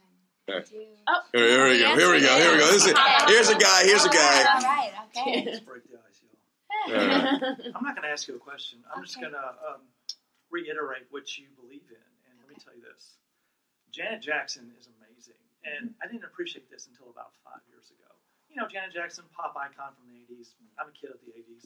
You know, good kid, good singer, whatever, don't take notice. But when I became an actor 5 years ago, here's what happened. I saw the Miss You Much video, like for the first time maybe in 18, 19 years, about a year ago. And I kind of forgot all about its premise and I thought, God, oh, by the way, I'm SAG-AFTRA. I was just going to tell you. And I forgot all about its premise and it was on, you know, but I guess it was a YouTube thing. It must have been. And I just clicked on it like, you know, I'm an actor now and I think I'm all badass, you know, whatever. And the premise of the video is they're in a rehearsal studio and it's dark and there's a little fan and it's all, you know, lit really well and it's all very dramatic, but Janet's not there. It's just her dancers are there, but you don't know that yet. And they're playing pool and they're kind of waiting on Janet. So it's like a little micro movie. And so you're like, what the hell's going on here? You know, I'm 50 at this point and I'm like, what's going on? I'm an actor and these actors that are playing pool and waiting on Janet are terrible. Yeah. They are so bad. I'm like, get them off the effing screen, right? And then Janet comes in and goes, what are you guys doing? We're just talking about you. I'm like, God. And then slowly Miss You Much comes on. And then the guys just start dancing. I'm like, oh my God, I'm so sorry for judging you. You're dancers. Yeah, you're a dancer. Fucking dancers in the industry. Yeah. And it's like, they're so good. They and are. I'm just respecting. And I'm going, oh, Yeah. you're so good. And I'm just like, why did I ever judge you? Teresa. Because you're not an actor. Yeah. You're a dancer. Yeah. And not only you're a dancer, you're the best. Yeah. And it's so moving to me. Now, side note. I'm an actor, but, you know, I'm new at this. Been acting for 5 years. Been in LA for 3. SAG-AFTRA. And I drive Lyft at night. Not because I got to pay the bills, y'all. I drive Lyft because I need to get out and experience life. Yeah, and I only drive late at night. So I drive like 10 to 2, 10 to 3. Oh, the drunk girl hours? Yeah. It goes from this. It goes from bars to warehouse parties to walk of shame. That's what it does. That's when they're walking like a baby giraffe with The the heels. baby Hey! So I take music very seriously. I was a DJ like from 2011 to radio DJ, not a party DJ. From 2011 to 2013 at Vanderbilt University. And my show is called Forgotten College Radio, so I brought up all that old stuff to kind of expose it to people from the 80s and 90s. Awesome. So I have a lot of music in my car on my iPad, right? So when it gets late at night, I test people, and it works 100% of the time. I have Janet Jackson's Decade, right? 86 to 96. And they'll get in the car. I don't care what your demo is, right? I don't care who you are. When I put it on, everyone's like, oh my God. I don't care what your demo is. They love it. And it's like, please turn this up. I'm like, hell yeah. It's timeless. Janet is so amazing. When you said that, I'm getting the hell up. Yes. So I'm not asking you a question. I'm just believing in you. Just what your sensibilities We'll are. give you a card for that. Thank you. Yeah, please. The C-3PO? You went straight for that one? Here. I have to switch batteries, so save your good comments for that. But keep coming. Next question. Michelle. So, thank you, Alyson, for being here. And I want to know what's inspiring you for your new music and how you do it. Do you jot things down? Is it dreams? Are you in the shower? Draw? Wow, yeah. It's a little bit of all of it. The shower is like where the best ideas come because it's, you know, when just, you can't write it down. Yeah, with your mind kind of giving yourself a chance to breathe. But what's inspiring my music, this EP, I'm diving into everything that I was never allowed to say because I wanted to be politically correct. And the first song is called Her, and it's about falling in love with a woman for the first time. I come from a really conservative background, and I'm in family entertainment, so I was called unsafe for children when I fell in love with a woman. And it's I can actually play. I can pull it up and play it for you. Yeah. Give you a little tidbit because it doesn't sound like a sad story. Because the relationship itself was the most transformative time of my life. But that's one. The next song, I have a lot of addiction in my family, so I'm writing on that, which is another like, don't do that. There's too many layers. I have a song. Can we connect it to the Bluetooth? I found out that my team and some of my family had been doing the worst thing that you can think for child stars, which is with their money, and I wasn't exempt from that. So I wrote a song called Stripped Bare, by having nothing left, and quite literally, like having nothing to my name financially when I had been working my butt off and not spending it myself. So, so all of these things are then reinterpreted against a groove track, and it's still danceable.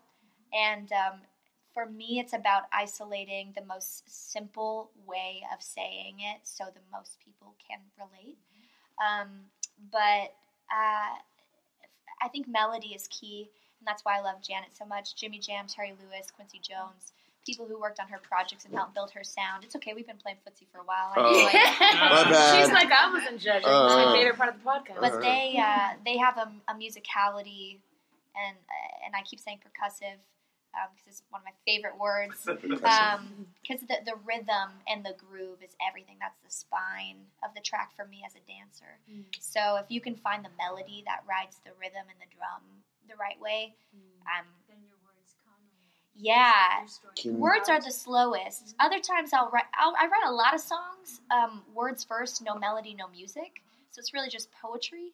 But I find that I end up releasing fewer of those because I think I spent so much time on the words that none of them belong in the right cadence for pop. You know, I'm attacking pop right now, which is the best and worst choice I've ever made. But you'll get interrupted. Can you send the song over to Landis so we can hear it on the speaker? Oh, you're trying to steal my music? No, we just want to hear it. We just want to hear it. It's like, we've been recording this whole time. Yeah, right? But it's close enough to the mic, so. And this one's called Her. This is, it's called Her. You want me I'll just play it right up here? Oh, here. Or next to the Apple TV. Oh. Is there? How does one do such a thing? It should be a little box, a square in the bottom or in the right-hand corner or somewhere in the corner with an arrow pointing up. Hit that. You should see Apple TV option. You can do it. And then it'll ask for a code, which I'll give you in 2 seconds. Okay. This is all edited out. Yeah. This will not be in the final recording. Yeah, this is dead air right now. So, for technical difficulties. You find it? Laser. Not yet. Sam, make sure that you edit this part while we're looking for the song. For as long as you hear the beep. Yeah. There we go. Is there a code on there? Yeah, 3372. All right. That's too hard. One less. There's too many numbers for you? I think we're connected. Too many. Oh, yeah. Ooh, now you can see everything on my phone. Yeah. There we go. Ooh. Right. This is not my logo. Okay, this is... She'll go on Fiverr later. This is called Her. Here, I got it.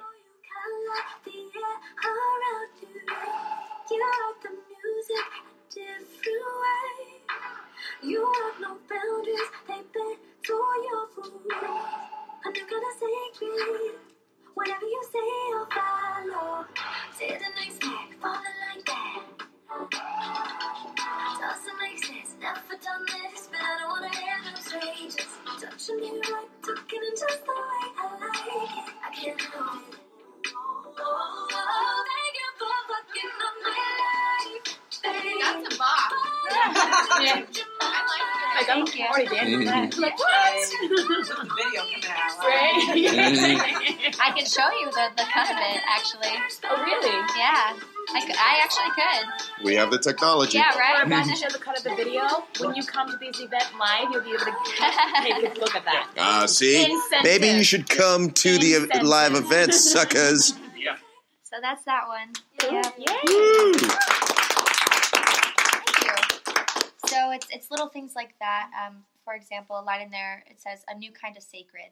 I came from a church background, so you can imagine how I was shunned pretty quickly. And I myself shunned myself. I was in gay reparative therapy and everything. Stories for days. That's a whole podcast. Yeah, right? Yeah. But we talk about sacredness and the sanctity of marriage between man and woman, and then here I am becoming a better person because of this woman's influence on me. And so, simplifying that down to a new kind of sacred, whatever you say, I'll follow. Words that, in other religious, contexts could be me following Jesus's words.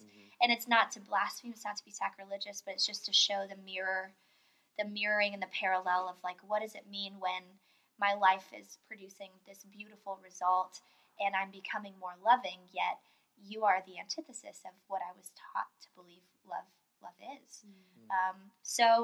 But like when people listen to that line, they're not going to be like, wow, I think this is, this stems from her religious roots. No. They'll be like, oh, this is a bop. That's what we need. And then when you break it down in the interviews and you get to talk to people and connect, then the gap can be bridged, hopefully.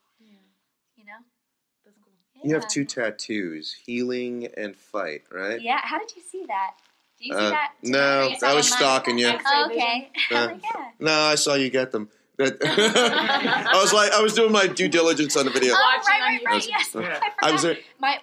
So that's me dabbling in dabbling in vlogging. I hate it so much. I cried when I held the camera in front of me because I was like, what am I doing? What has my career become that I'm vlogging my life? And that's helping my career. What is this?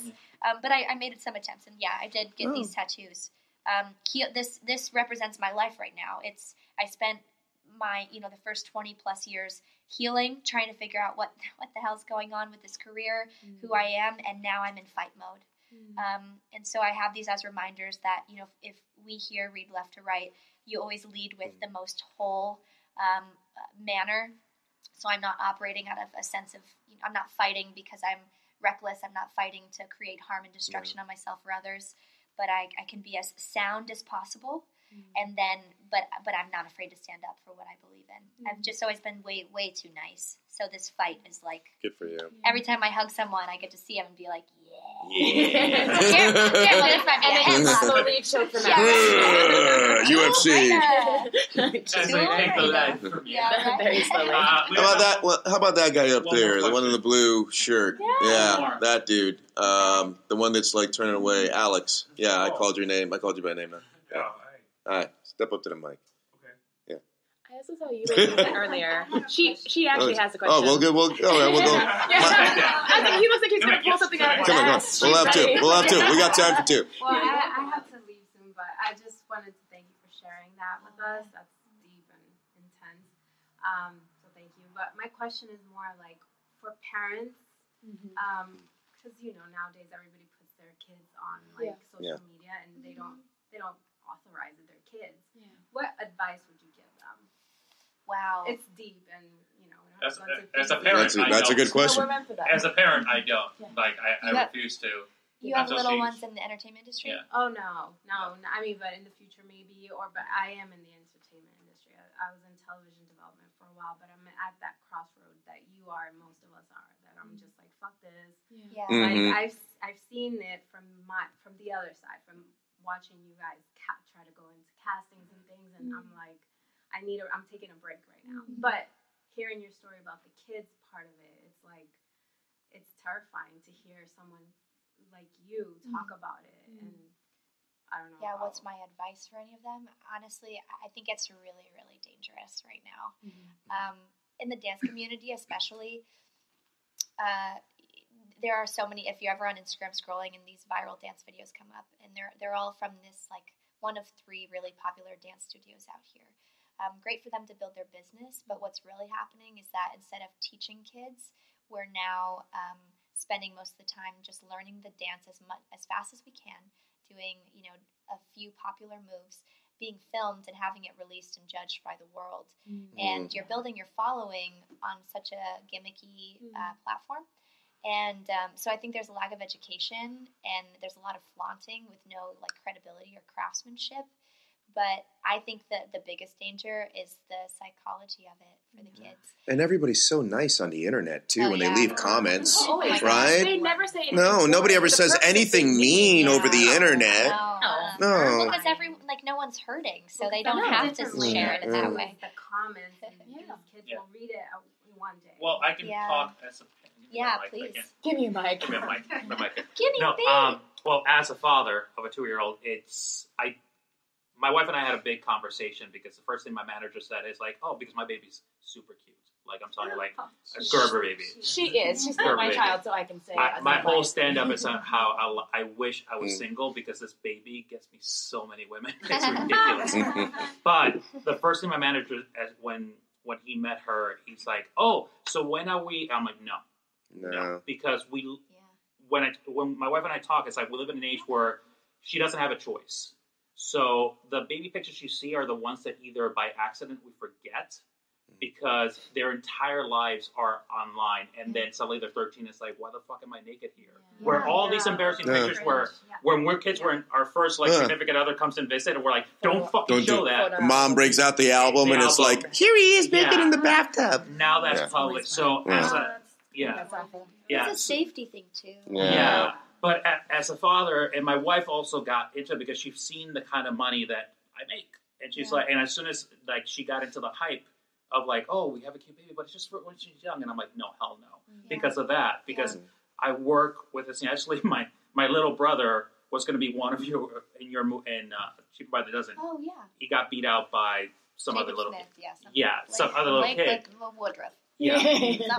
But it took him, he's in college right now, he's going to be an attorney, but it took him a long time, and I personally had to sit down with him because their other family, they're like my family, they're my little brother, and I had to go against his parents and tell him, listen, you've reached a point, you got to make a choice, because this is messing you up. You haven't enjoyed your childhood, you're not happy, you don't like this, and you have to now man up at 17 and tell your parents what the fuck you want to do.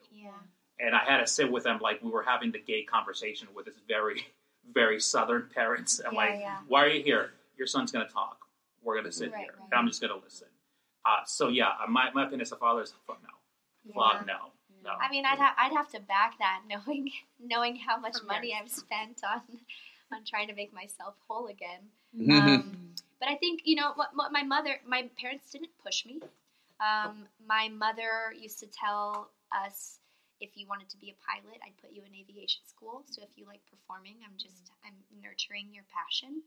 I think it's a matter of after I left set, I went to basketball practice, and the other kids went to more seminars on the industry, and they were engulfed, and I instead got a small amount of breathing room wherever we could. So grounding tools are everything, and I think just.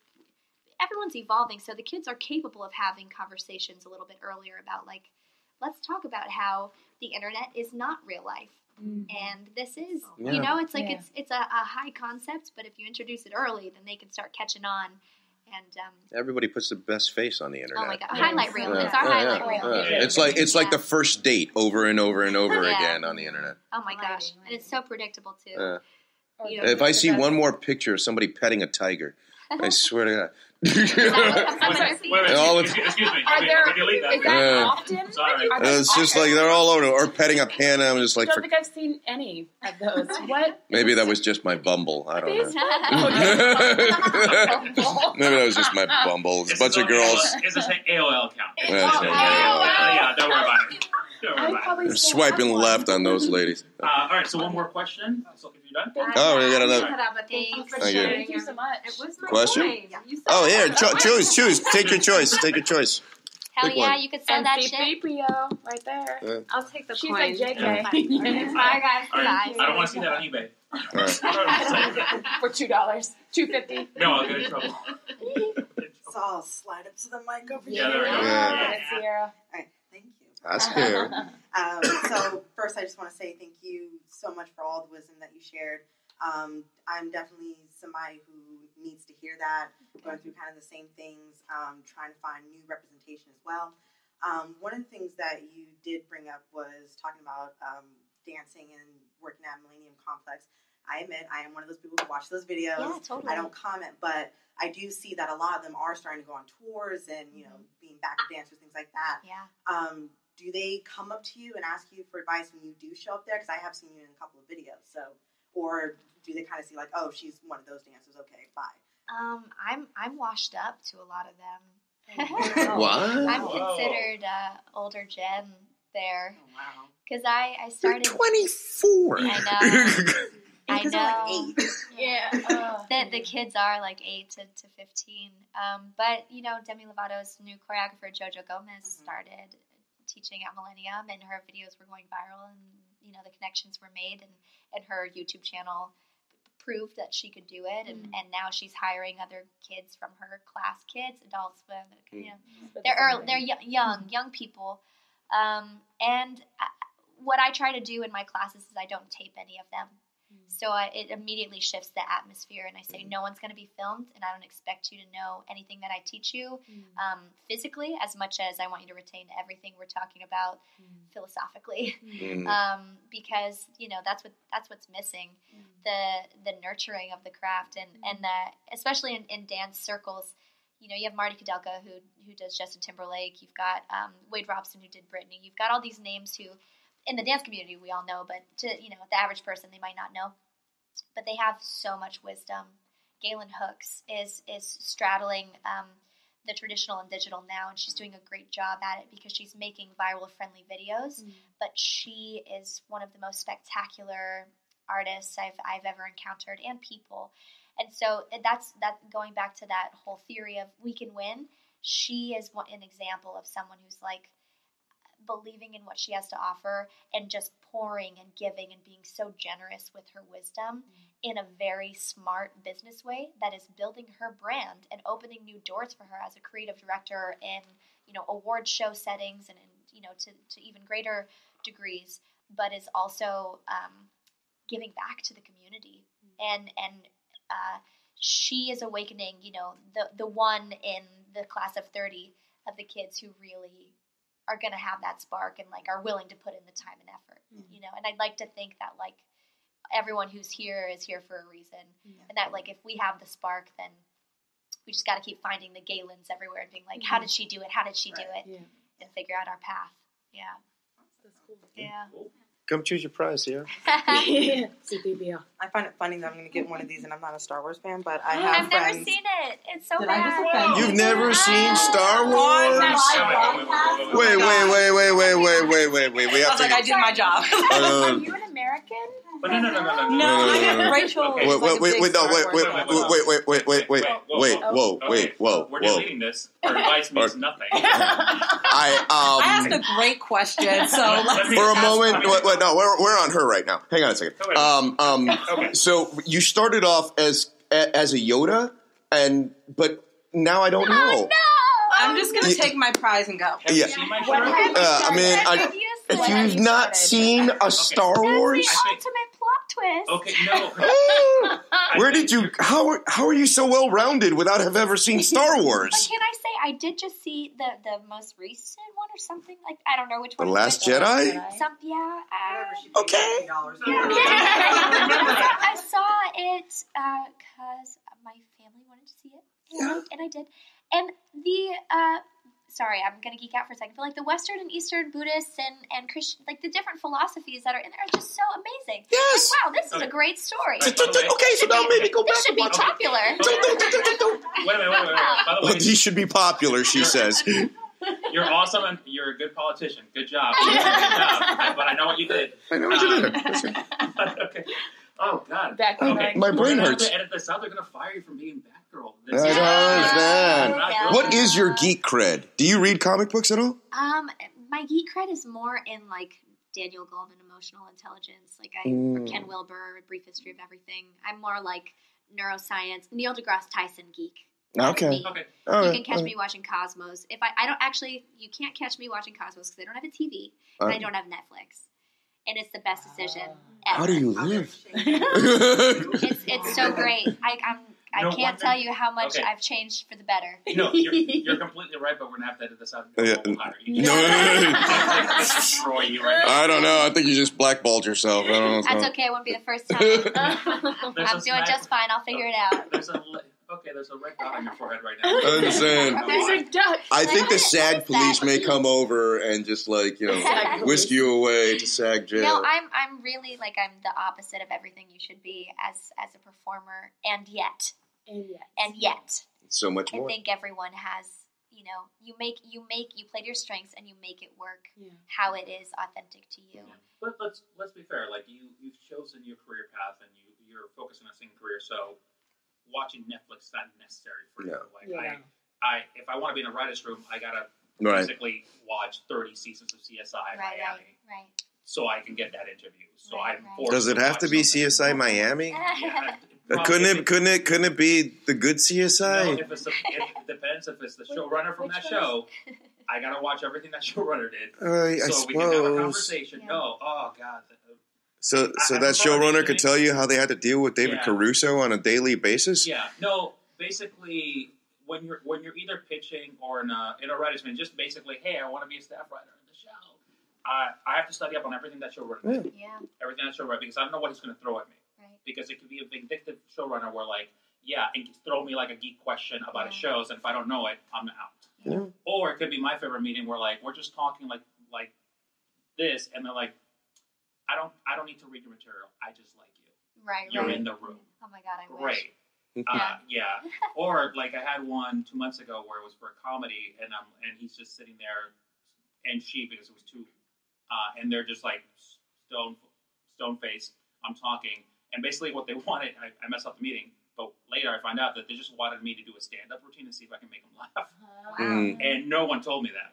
No one told me that. No one ever will. So I'm prepared stuff. No. I usually do, but it's okay, so you guys are dicks. That's my mentality. Okay, so now how do we fix the thing with you not seeing Star Wars yet? Let's go, all right, back to the important issues. You gotta get me to slow down. They just sound like it's such a long... Do you fly anywhere?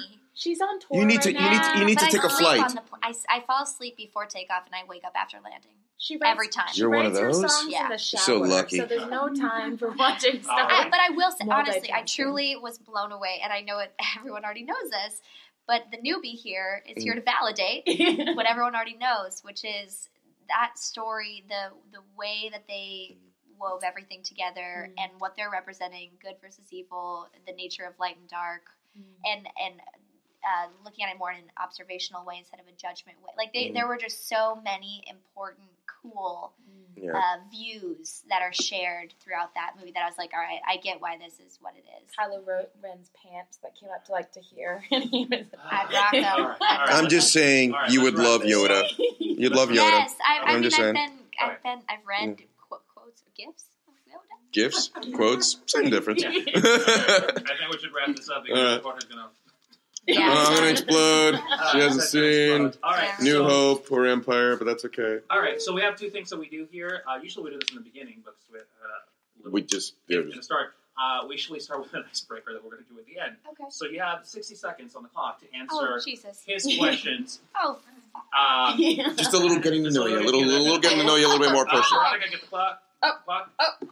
It doesn't even have to be the actual answer. It could be the first word that pops up in your mind. Basically, you know that therapy that you took? I've been in therapy for years. First word association. All right. So we said 60 seconds? 60 seconds on the clock. All right. Answer as many as you can. Oh, you want the alarm? Yeah. Give me a second. Yeah, I want pressure. What's the topic? All right, fine. Let's do it. It's all different it's stuff. Be all over the place. Oh, God. I got it. I actually got lightheaded. Hey, Siri, wake me up in 60 seconds. Wake me up in 60 seconds. Okay, you know that never works. I got it. All right, you got it? All right, here we go. And 3, 1, and go. Give me your outlook on life in 3 words. Hope, love, try again. There's hyphen. There's dash. Favorite quote? Something from Albert Einstein. Favorite cheat meal? There's no such thing as cheating. It's all in moderation. Okay. Dog kisses, yes or no? No, I'm sorry. Name your first kiss. It was, child star problems. It was on set with Cole Sprouse and Sweet Life. Favorite city in the world? Addis Ababa in Ethiopia. Worst haircut you ever had? Oh my god, not me, but both my sisters had mullets. Favorite smell? I just got this really cool aromatherapy, like essential oil thing. It's got some citrus and amber in it. Yeah. Something you witnessed that strengthened your faith in humanity? Whoa. Wow. Every day if you pay attention. Nice. We practiced that and I got through 3, maybe. How many did we get? I think we got When we 1, did my 2. practice round, I think I made it through like 12. I think you got through 12. Well, okay. But that was legit because I was saying the first thing that popped in my head. Yeah. That was the cheat. Okay. I wasn't truthful. It was just like, door. Yeah. India. Hippos. Christmas. All right. And Christmas. our final thing is we usually like to invite everyone has every guest that we invite has the world's biggest fan. So we usually like to invite them here. And her name is Candy. People tell me they can't meditate because they can't clear their mind. Oh, it's still synced up to her phone. What the hell? What It's still synced up to her phone. I know, but I'm going to sync it to mine. Oh, okay. I sync it to mine. And here. Hi, I'm Candy. I want to be you. Hi, I'm Candy with a K. It's Kandie, and I'm your biggest fan. I have been following your career since, like, the beginning. And first of all, I absolutely have to say, I love her shoe options. She always has the same style of shoe, but in every color of the rainbow. I've seen your closet. So anyway, I wanted to share with you a couple of pictures and share the story of why I love her. You brought pictures? You brought pictures, did you? I did. Oh Okay, my God. so the first one up here, I'm going to God. double click right there. Bam. Oh my God. This was when she was in Shark Girl or Shark Boy and Lava Girl. I'm just so excited to meet you that I'm getting tongue-tied. Candy, I'm a little worried. Why is there a play button on this thing? There's a... Okay, well, if you push play, I will show you. Ready? And go. No. I was there. I was there. Oh, my God. Because I knew from the beginning that you are a big star and that you were going places, so I made sure to follow you. I'm so sorry. She passed the questionnaire. I'm so sorry about this. No, I'm just saying I want to share with the world that she is amazing, and I'm just sharing what I've always known. Keep it up, Candy. Right? Okay. Thank you. Okay. I love you. You gotta give me some PR. All right. All right, so we do have another one, all right. and right about here, bam. So this was a beautiful day. I mean, first of all, forget the rest of those people in that picture. You are a goddess sitting in that lower right-hand side on the boat by yourself, getting the best natural light. This is This is scary. Picture. It's good. I'm amazed that the ugliest Jonas brother at the time is the only one working now. But his music No is one so knows. good. No But one his knows all music the is so other good. But this is not about him. This is about Alyson.